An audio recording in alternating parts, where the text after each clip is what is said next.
Visa নেই, passport নেই, এমনকি প্লেনের টিকিটও নেই, তবু আমি দাঁড়িয়ে আছি বিদেশের মাটিতে। বিশ্বাস হচ্ছে না? তাহলে পুরো ভিডিওটা দেখুন। আজকের গন্তব্য খুব স্পেশাল।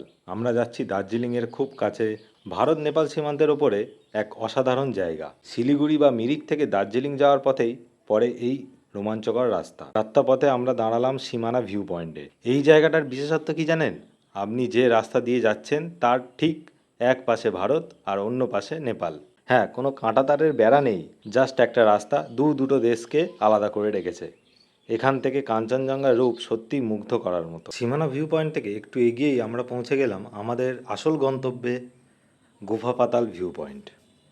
হ্যাঁ বন্ধুরা, এই জায়গাটা কিন্তু ভূখণ্ডের দিক থেকে সম্পূর্ণভাবে নেপালের মধ্যেই অবস্থিত, অর্থাৎ আমরা ভারতের বাইরে পা রাখলাম। এখানকার টিকিট কাউন্টারে গিয়ে ভারতীয় মুদ্রায় মাত্র 20 টাকা দিয়ে টিকিট কাটলেই আপনি প্রবেশ করতে পারবেন এই স্বর্গরাজ্যে। দার্জিলিংয়ের চেনা রূপের থেকে এখানকার পাহাড়ের গঠন এবং পরিবেশটা খুবই অন্যরকম।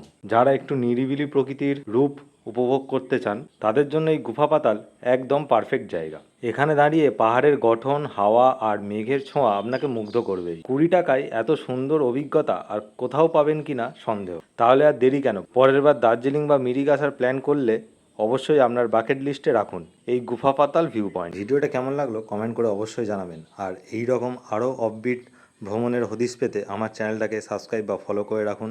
দেখা হচ্ছে পরের ভিডিওতে নতুন কোনো জায়গায়। Thank you.